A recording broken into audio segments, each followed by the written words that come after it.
Hello, YouTube divers. This is Water Dive 122, and I want to welcome you all to another episode of Magic Metal Mondays. So today we're going to be continuing ranking the albums from American power metal legends Kamelot. Last time we saw each other, we ranked albums number 13 through 8, and now here we're going to be tackling the rest of the discography, going from number 7 to number 1.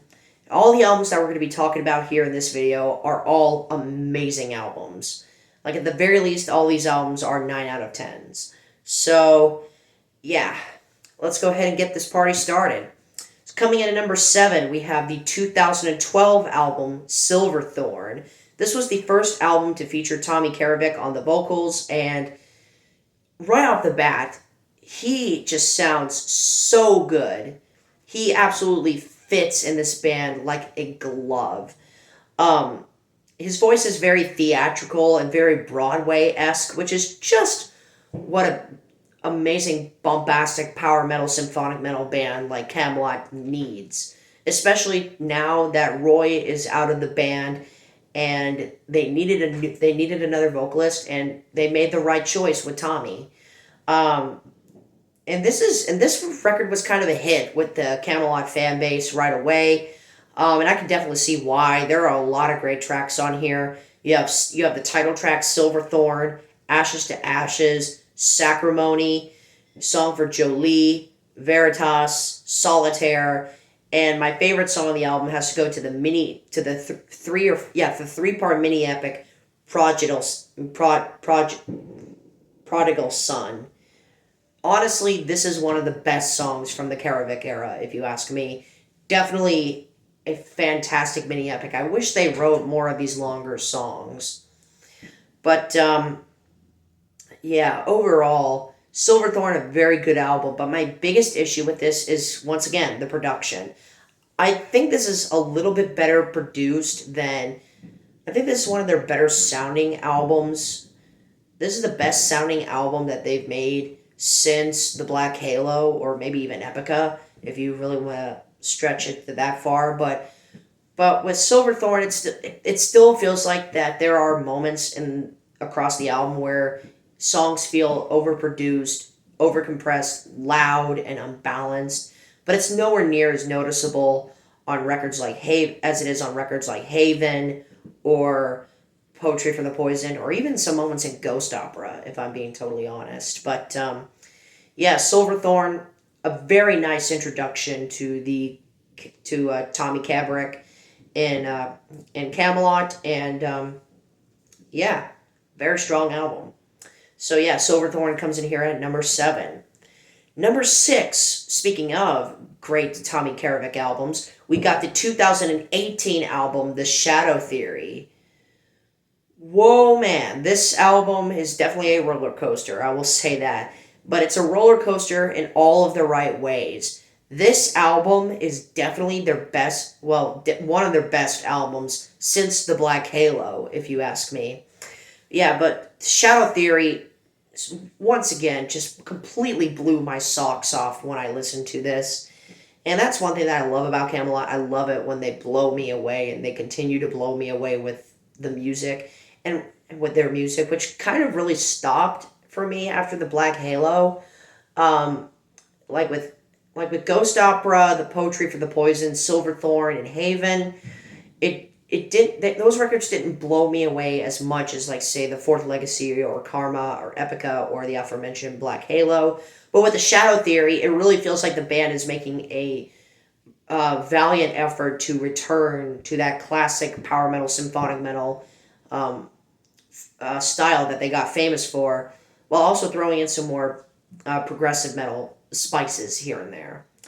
But with the Shadow Theory, my favorite tracks on this album have to go to Amnesiac, In the Twilight Hours, Vespertine, My Crimson Bride, The Proud and the Broken, another very solid mini epic of theirs, Mindful Remedy, Raven Light, In Twilight Hours, Burns to Embrace. And then my favorite song on the album has to go to the opening track, if you don't include the intro track, Phantom Divine, Shadow Empire. Honestly, this is one of their best songs overall. This is a perfect marriage of their classic power metal sound, coupled with their more darker and angrier sound that the previous four albums had established. And this has a very killer vocal performance from Tommy Karavik. This is definitely one of his best performances on a Kamelot album so far. But yeah, overall, the Shadow Theory, a huge breath of fresh air. Definitely a very strong album in songwriting, production, vocals, everything. A very good album, very great album for that matter. So Shadow Theory comes in here at number 6. Number 5, we are going to be talking about their most recent album, The Awakening, from 2023. This is, without question, the best record from the Tommy Karavik era so far. It takes everything that I loved about the Shadow Theory and just bumped it up to another level here. The songs are a lot stronger than they are on the Shadow Theory, and Tommy is getting more and more comfortable with Kamelot, and his voice just... Oh my gosh. This album easily has his best vocal performance to date with Kamelot. My favorite tracks on here have to be The Great Divide, One More Flag in the Ground, Blood Moon, Night Sky, The Looking Glass, My Pantheon, which features Melissa Bond from Ad Infinitum, Midsummer's Eve, and Opus of the Night, which both feature Tina Guo, a American cellist, very good cellist for that matter. And the former track is just one of their best ballads overall. And same could be said for my favorite song on the album, and right now my favorite song from the Tommy Karavik era of Kamelot, Willow. Honestly, this is another one of the band's best songs, in my opinion.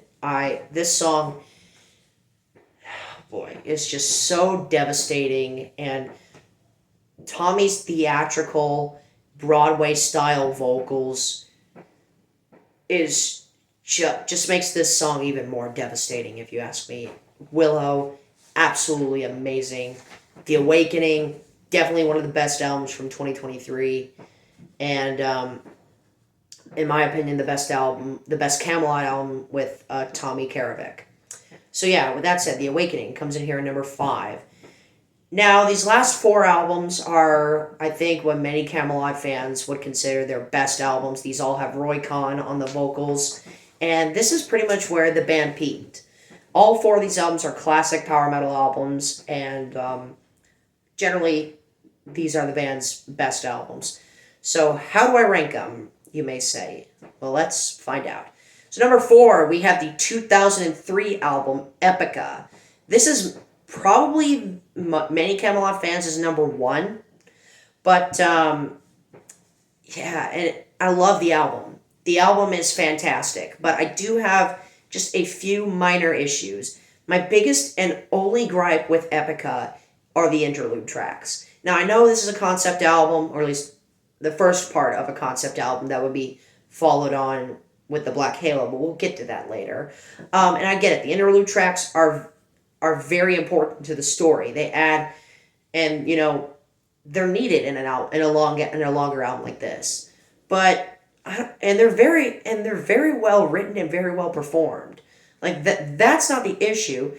My issue is that I'm having fun on a lot of these heavier tracks, and then the interludes come in, and then they kind of suck me out of the fun for a minute. And then it would take like a song or two to get me re-engaged with the album. This is, in my opinion, a very inconsistently engaging album, if you ask me, anywho. But the songs that hit like a freaking freight train. This is a classic power metal album for a reason.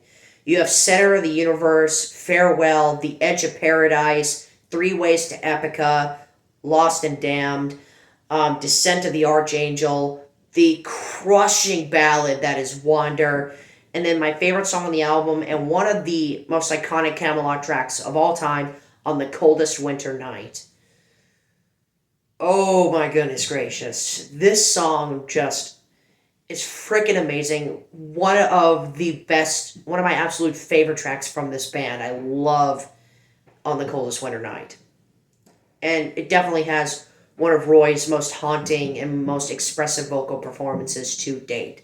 Absolutely love On the Coldest Winter Night.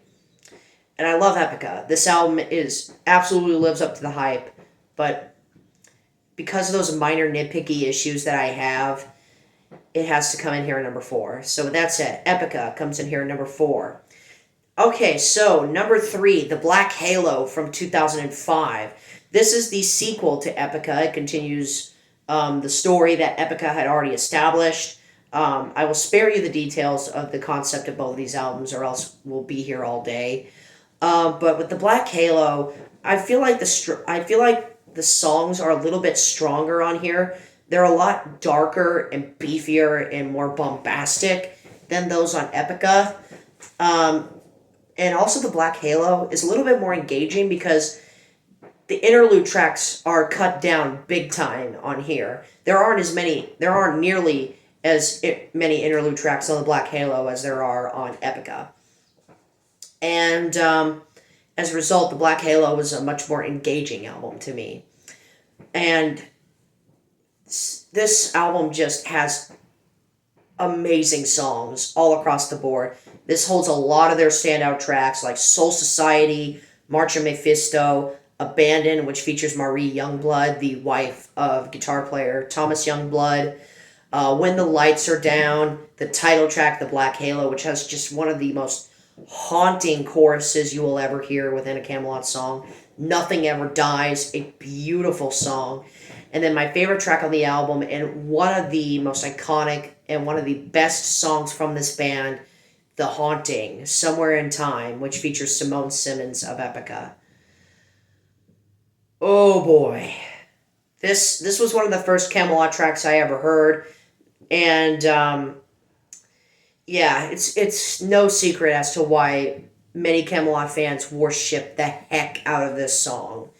It is so beautiful, and the duet, especially in the chorus with Roy Khan and Simone Simons,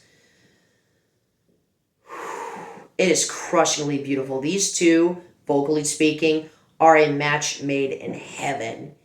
It's really no wonder why the band Epica named themselves after the Epica album from Kamelot. At least I'd like to think that they did. I don't know if that's true or not, but yeah. Simone and Roy just sound so good together. The Haunting, probably my favorite track from this band, if I'm being totally honest. It's really close, but we'll get to that in the next couple of albums. So yeah, The Black Halo, masterpiece of an album, comes in here at number 3. Number 2, we have the 1999 album, The Fourth Legacy. So this was the second album to feature Roy on the vocals, and oh my goodness gracious, this album absolutely slaps. If you want some killer US power metal, you really cannot go wrong with The Fourth Legacy. This takes everything that I loved about the previous 3 albums and just boosted it up to a whole nother level. This, like with the previous 2 albums, holds a lot of their standout tracks, most notably with Alexandria, the Sailor Man's Hymn, which is one of their best ballads, Silent Goddess, the Inquisitor, Lunar Sanctum, Until Kingdom Come, the thunderous and iconic title track, The Fourth Legacy, and my favorite song on the album, Nights of Arabia. Definitely one of Roy's best vocal performances overall, especially in that chorus. It's really fun and really energetic. It'll get your blood pumping. It's just an amazing song. And then, of course, the other tracks that I didn't mention, like Lunar Sanctum, Desert Rain, and New Allegiance, The Shadow of Ulthar. All of them are great. There's not a bad song on this album whatsoever. The Fourth Legacy, an absolute masterpiece of an album. And again, it is not hard to see why many Kamelot fans worship this album. It is just a freaking amazing album from start to finish. But it's at number 2. What could possibly be better than The Fourth Legacy? Well, let's find out. So yeah, The Fourth Legacy comes in here at number 2. And now we have finally reached it. Number 1, Process of Elimination. If you're a Kamelot fan, you know what album is left. And that is the 2001 album, Karma. What can I say about this album that has not already been mentioned by so many different power metal and symphonic metal enthusiasts? This album is completely flawless from start to finish. This is their best sounding album. This has Roy Khan's best vocal performance with Kamelot, anyway. And it has their best music, in my opinion. And this is really just where the band peaked, in my opinion. And of course, they did have Epica. They did have the Black Halo after this, but you really cannot go wrong with Karma. This takes everything that I love about Kamelot and just put it into one album. Every single song on here just is amazing. You have Regalis Apertura, which is an amazing intro track. Then it goes right into Forever, which is one of my absolute favorite tracks from this band, if not my favorite. Wings of Despair, The Spell, Don't You Cry, a crushingly amazing ballad. Karma, the title track, The Light I Shine on You, another strong ballad, that is Temples of Gold, Across the Highlands, and then the three-part magnum opus, Elizabeth. The first part in particular, Mirror Mirror, goosebumps every time. Probably Roy Khan's best vocal performance, if I'm being totally honest. He just absolutely goes off on this entire song, and really, the entirety of the Elizabeth trilogy, chef's kiss. What more can I say? Karma, absolutely a masterpiece in the power metal scene. One of the best power metal albums I ever heard. And it just further proves why Kamelot is such a special band in this genre. So yeah, with that said, Karma comes in here at number 1. So with that said, that concludes this edition of Magic Metal Mondays. Thank you so much for watching, my fellow YouTube divers. This is WaterEye122 signing out, ready to dive and more fun on YouTube. Thanks for watching, and happy 4th of July.